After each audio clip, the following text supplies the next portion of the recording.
The problem I see is that there's so much information out there and advice on how to grow a business that it can become overwhelming. I certainly feel this way in trying to grow my consultancy business. And I certainly don't do everything as well as I should from the list I'm about to share with you. You might be asking yourself, who is this dude telling me about business? Well, these are some logos of companies I've worked with. I've obviously shared the bigger ones that I work with in hopes that you recognize them. You can go on my website and see more examples of testimonials and companies I've worked with. Now, these are some niches that myself and my team are focusing on. Quick to adapt.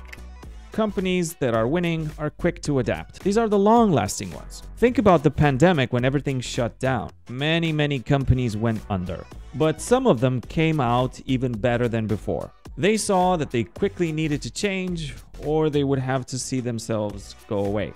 They noticed that they had to change their processes pronto in order for customers to still be able to buy from them. Now, some of them took drastic measures, like even firing half their staff. However, when the pandemic was over, that staff had to be rehired because the demand came back. They invested in quick change. They were quick to change. To make up for the staff that had to be let go, they had to optimize processes and automate as much as possible. The year of the pandemic was the best year of my life, consultancy-wise.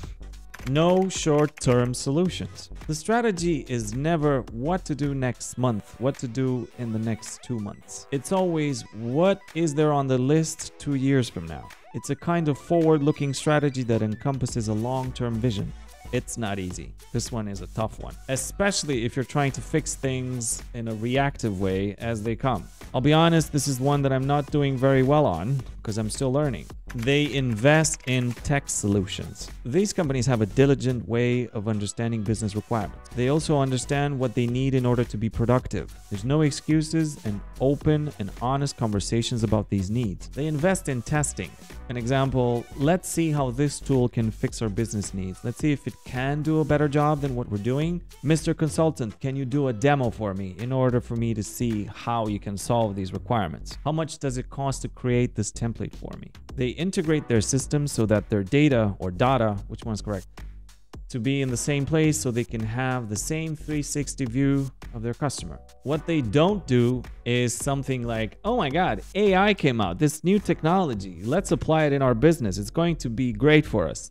No, that never happens. They wait, they test it, they see if it solves any of their needs, and then they implement it in their business. Some of them are still working on introducing all of this. I know because we're helping them.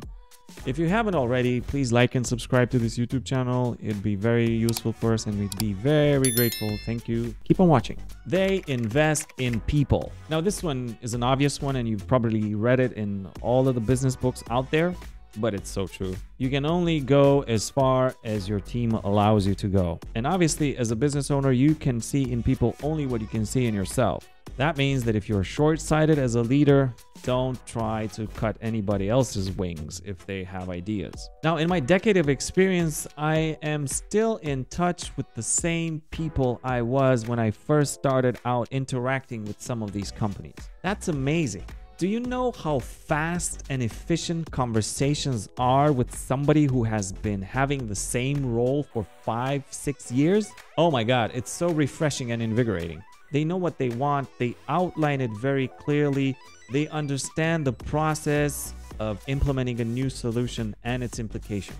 They invest in customer experience. They care about what a customer has to go through in order to do business with them. They put themselves in the shoes of the customer to see where the customer gets stuck or is frustrated. And guess what? They fix that. Now, because they have such a great team, which I've mentioned earlier, they understand the business and the client because they've had so much time to get used to both the business and the client.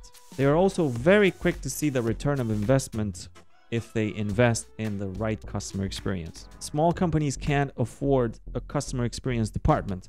However, they cannot afford not having a customer experience culture.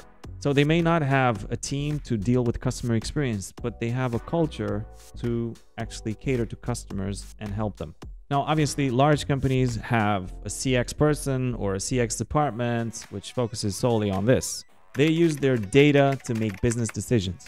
Because they have their tech in good shape, they are able to harness data from all of these data sources, from all of this tech that they have already implemented correctly and have made to communicate with one another.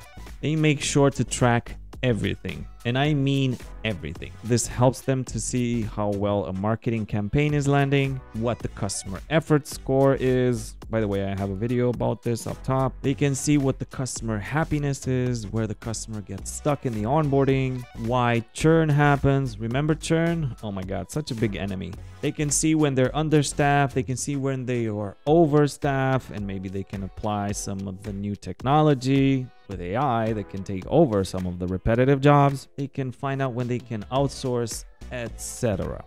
They identify problems and they fix them. They recognize their shortcomings and they're very honest about them. If you don't recognize where you are, you can't really fix what's holding you back. And as basic as this sounds, it's such a hard thing to admit. If they don't have a solution or a resource internally to help them overcome an obstacle, they hire somebody external to help them. And because they have all those good people I mentioned earlier that understand the business, that understand the customer, this makes it very easy for them to identify the problem and hire the right person to deal with that. They don't shoot in the dark in this regards. They go straight for the problem, fix it. I see this in my job working as a customer experience consultant. Companies employ my and my team's help for 1 or 2 months, and then they can use that for the next 2 years when they come back for some more.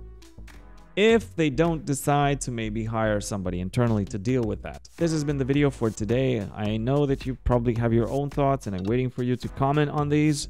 I'll see you in the next one, and until then, stay safe. Love you. Bye.